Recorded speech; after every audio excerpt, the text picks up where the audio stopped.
আসসালামু আলাইকুম রহমতুল্লাহি ওবরকাতুহ।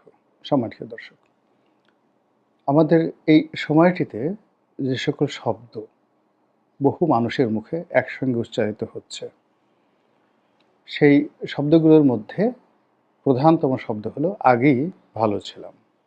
বক্তব্যটি রাজনৈতিক।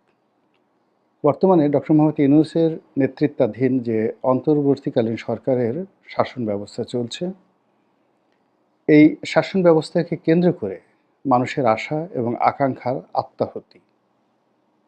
দ্বিতীয়ত, মানুষের জীবনে প্রতিদিন যে দুর্বিষহ যাতনা, নির্যাতন, এগুলো সব ফুটে উঠেছে, ফুল ফুটাচ্ছে, কিংবা যেভাবে বোঝা হয়ে মাথার উপর চেপে বসেছে। তার ফলে মানুষ আর্তনাদের স্বরে চিৎকার করে বলার চেষ্টা করছেন, বলছেন যে আগেই ভালো ছিলাম। এখানে আগে ভালো ছিলাম বলতে শেখ হাসিনার যে জমানা, সেই পুরো জমানাটার সার্বিক সব কিছু তারা বুঝাচ্ছে না। বা আমরা আগে ভালো ছিলাম, এই কথা দ্বারা মানুষ বুঝাতে চাচ্ছেন না যে আবার শেখ হাসিনা ক্ষমতায় আসুন, আবার তিনি ক্ষমতায় বসুন, আগের মতো হেলিকপ্টার থেকে তিনি গুলি করার নির্দেশ দিন, গুম, খুন, হত্যাযজ্ঞ যা কিছু চালিয়েছেন সব চালান, আবার একটি লুটপাটের রাজত্ব চালু করুন, সেই গণভবন পুনর্নির্মিত হোক এবং সেখানে তার যে সকল সাধু সন্ন্যাসী, দরবেশ, অলিয়া উলিয়া বড় বড় দাড়ি রেখে সাদা সফেদ পাঞ্জাবি পরে সেখানে গিয়ে ব্যাংক লুট করে বস্তা ভরে ভরে তার কাছে গিয়ে যে মিনতি দিয়ে আসতেন, সেই জিনিসগুলো ভালো ছিল না এবং সেটা জনগণ চাচ্ছে না। জনগণ এখানে যে বিষয়টি বোঝাতে চাচ্ছেন সেটি হলো শেখ হাসিনার জমানার যে ভালো দিক, সেই ভালো দিকগুলো এই সময়টিতে তারা আশা করছেন। আর শেখ হাসিনার জমানার যে মন্দ দিকগুলো ছিল, সেটি যেন এই সরকার না করেন বা সেটির ছায়াও যেন এই সরকার না মাড়ান, সেরকম একটা স্বপ্ন তাদের ছিল। অধিকান্ত ডক্টর মোহাম্মদ ইউনূসকে কেন্দ্র করে তারা যেভাবে একটি স্বপ্ন বুনন করেছিল, আকাশের চাঁদ হাতে পেলে মানুষের মধ্যে যেভাবে একটি আর্তহারা ভাব চলে আসে, ওইরকম ডক্টর মোহাম্মদ ইউনূসকে পাওয়ার পর মানুষ ঠিক সেইভাবে আনন্দে উদ্বেলিত হয়ে পড়েছিলেন। কিন্তু ১৫ দিন যেতে না যেতেই তাদের সেই স্বপ্নভঙ্গ হলো, মোহভঙ্গ হলো, আশাহত হলো, হতাশা শুরু হলো, আর এখন রীতিমতো আর্তনাদ। এবং সে আর্তনাদ ভয়ের আর্তনাদ, সে আর্তনাদ বেঁচে থাকার আর্তনাদ, সে আর্তনাদ ঘৃণার আর্তনাদ। এমন বাংলাদেশ তো আমরা কখনো চাইনি, কিংবা এমন ডক্টর ইউনূসকে তো আমরা কখনো চাইনি, এরকম একটা শাসন ব্যবস্থা তো আমরা কখনো চাইনি। এর জন্য তো আমরা রক্ত দেইনি, এর জন্য তো আমরা রাস্তায় নামিনি, এর জন্য তো আমরা শেখ হাসিনাকে অভিশাপ দেইনি, এর জন্য তো আমরা এটা করিনি, ওটা করিনি। আরও বহু কথার সারাংশ হলো এখনকার চাইতে আগেই ভালো ছিলাম। এখন এই ভালো থাকাটা কেমন, একটা ছোট্ট উদাহরণ দিই। আমরা এখন সবাই মব জাস্টিস ওরফে মব,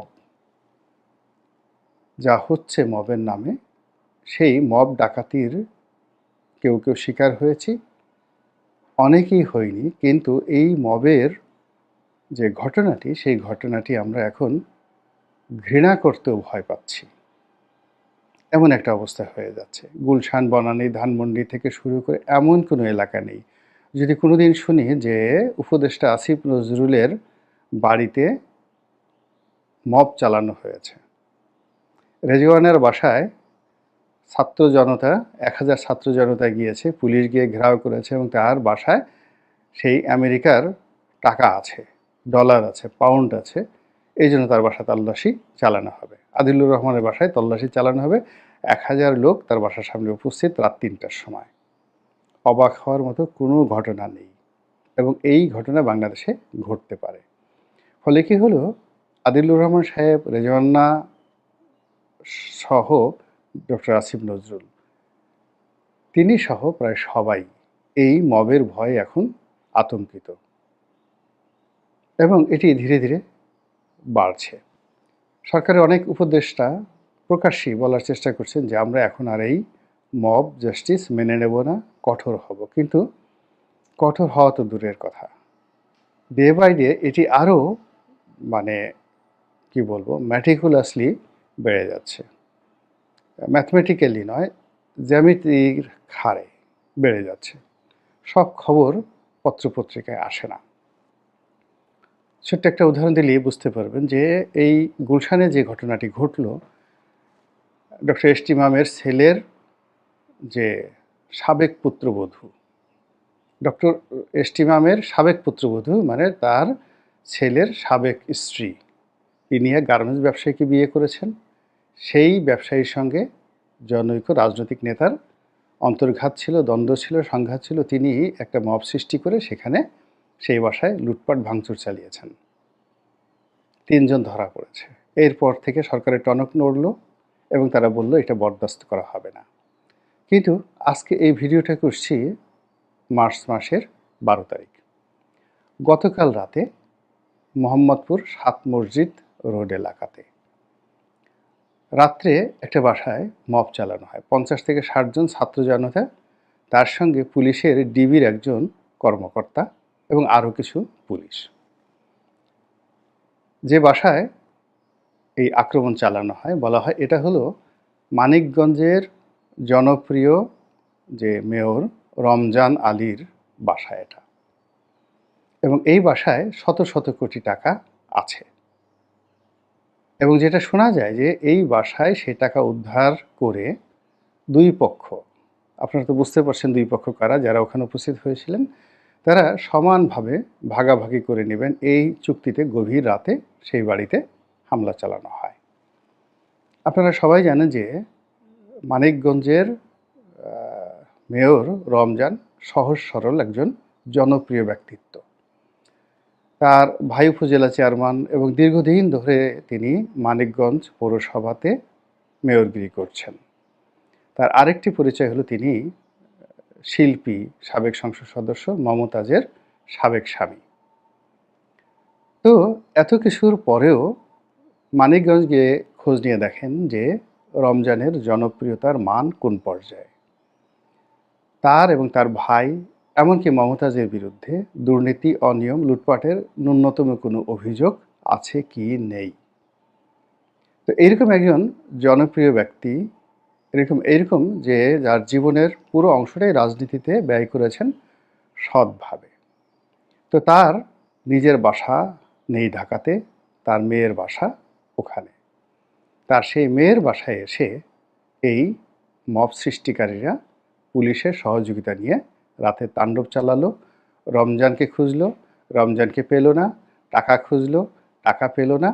এরপর তারা মানিকগঞ্জে খোঁজখবর নিয়ে জানলো যে mister Ramzan is a good man. তখন তারা সেখান থেকে চলে গেল, মানে পুলিশ চলে গেল। কিন্তু পুলিশ চলে গেছে ঠিকই, কিন্তু ওই বাসার সামনে যারা মব তৈরি করছে তারা এখনও টহল দিচ্ছে। থানা পুলিশ নীরব। এই হলো বাস্তব অবস্থা। এখন রমজান সাহেবের যে ঘটনাটা, সেই ঘটনাটা পত্রপত্রিকা আসেনি যেভাবে গুলশানের ঘটনাটা এসেছে। যেভাবে ৩২ নম্বর ভেঙেছে ওটা যেভাবে পত্রপত্রিকায় এসেছে, বুলডোজার থেকে শুরু করে হাতুড়ি দিয়ে যেভাবে অন্য সব জিনিসগুলো ভাঙা হয়েছে সেই জিনিসগুলো আসেনি। এখন এই ধরনের ঘটনা যারা দেখছেন, পাড়া প্রতিবেশী আশেপাশের লোকজন, তাদের মধ্যে কি পরিমাণ ঘৃণা, কি পরিমাণ আতঙ্ক, কি পরিমাণ ভয় ছড়িয়ে পড়েছে এটা একবার বোঝার চেষ্টা করুন। এখন এই যে রমজানের মেয়ের জামাতার বাসায় বা মেয়ের বাসায় যে ভাঙচুর হলো, তল্লাশি হলো, গভীর রাত্রে সেখানে মব তৈরি করা হলো, এই ঘটনার আশেপাশে অন্তত ১০০-১৫০ বাড়ি সারা রাত ঘুমাতে পারেনি। আবার এখন সেই বাড়ির সামনে যে মবকারীরা ঘোরাফেরা করছে, এটাও আশেপাশের যারা লোকজন তারা কাকে দায়ী করবে বলেন? শেখ হাসিনাকে দায়ী করবে, নাকি ডক্টর মোহাম্মদ ইউনূসকে দায়ী করবে, নাকি স্বরাষ্ট্র উপদেষ্টাকে দায়ী করবে? হোয়াট এভার মেবি, মানুষের মন থেকে এই যে একটা ঘৃণা চলে আসছে, একটা আতঙ্ক চলে আসছে, একটা ভয় চলে আসছে, এই ভয়ের কারণেই সবাই বলার চেষ্টা করছেন যে এখনকার চাইতে আগেই ভালো ছিলাম। আপনারা সবাই জানেন যে মানুষের মুখে জয়, মানুষের মুখে ক্ষয়। শেখ হাসিনার যে পতন হবে এটা আরও ১০ বছর আগের থেকে ২০১৫ সন থেকেই মানুষের মুখ দিয়ে অবিরতভাবে বের হয়ে গিয়েছিল এবং সে যত কথাই বলতো, প্রায় সব কথাই মানুষ ঠাট্টা করত, মশকরা করত এবং তাকে একজন পাগল হিসেবে মানুষজন মনে করত। কাঁঠাল দিয়ে বার্গার বানানো যায়, এটা সত্য কথা। কিন্তু তিনি এই কথা বলার পরে সেটা নিয়ে ট্রল হলো। তিনি যে কথাগুলি বলেছেন, তেল ছাড়া রান্না করা এখন আধুনিক একটা প্রযুক্তি। পেঁয়াজ ছাড়াও তরকারি রান্না করা যায়। কিন্তু যেহেতু তিনি অজনপ্রিয় হয়ে পড়েছিলেন, মানুষের অভিশাপের উপলক্ষ হয়ে পড়েছিলেন, ফলে তার কোনো কথার প্রতি মানুষের মনোযোগ ছিল না। কিন্তু আপনি যখন কাউকে ভালোবাসেন, আদর করেন, যেমন একটা ছোট শিশু, ৬ মাসের শিশু, সে আধো, আধো বলে কি বলে না বলে আপনি মনের আনন্দে ধরে নেন যে আপনাকে ডাকছে, বাবা, বাবা ডাকছে বা মা, মা বলে ডাকছে। আপনি তখন ওরে আমার পুতু, পুতু বাবারে, ওরে আমার মুতু, মুতু মারে বলে আপনি তাকে আদর করতে থাকেন, চুম্বন করতে থাকেন। এই হলো ভালোবাসা। তো ডক্টর মোহাম্মদ ইউনূসকে না বুঝেই আমরা একটা সময় এরকম উতু পুতু, ওলে বাবা, ওলে সোনা, ওলে জাদু এভাবে আমরা তাকে আদর যত্ন করেছি। কিন্তু এখন এই ৭ মাসে তিনি বয়স্ক হয়ে পড়েছেন। তিনি প্রাপ্তবয়স্ক হয়েছেন, মানে তার সরকারের। এখন আর আমরা কোনো অবস্থাতেই একটা অবোধ শিশু সে বিছানায় বসে যে কর্মকাণ্ডগুলো করে, সেই কর্মকাণ্ডগুলো আমরা যেমন তার যুবক বয়সে মেনে নেইনি, তদ্রূপ এই ৭ মাস পরে সরকারের যে কোনো কর্মই সেটি যদি ভালো না হয় আমরা মেনে নিতে পারছি না। অধিকাংশ মানুষ মন্দ জিনিসগুলো ভুলে যায় খুব দ্রুত, ভালো জিনিসগুলো ভুলে যায় দ্রুত এবং যখন অতীতকে সে স্মরণ করতে চায়, তখন অতীতের ভালো জিনিসগুলো তার সামনে প্রকৃতিগতভাবে স্বাভাবিকভাবেই সামনে চলে আসে। এখন আওয়ামী লীগ জমানাতে মানুষের যে থানা ছিল, পুলিশ ছিল, বিচার ব্যবস্থা ছিল, যতটুকু ছিল আমরা যতই বদনাম করি না কেন, যতই এটাকে গাঁজা বানাতে চাই, যতই এটাকে জেরিকো বানাতে চাই, যতই এটাকে সিরিয়ার কথা বলি না কেন, আল্টিমেটলি মানুষ স্মরণ করেছে না। তখনও থানায় টেলিফোন করলে পুলিশ আসতো, কোর্ট কাছারিতে যাওয়া যেত এবং আরও অনেক কিছু হতো। এমনকি কোনো একটা সমস্যা হলে আওয়ামী লীগের কোনো নেতাকে ধরলে, পাতি নেতাকে ধরলে সমস্যাটা সমাধান হয়ে যেত।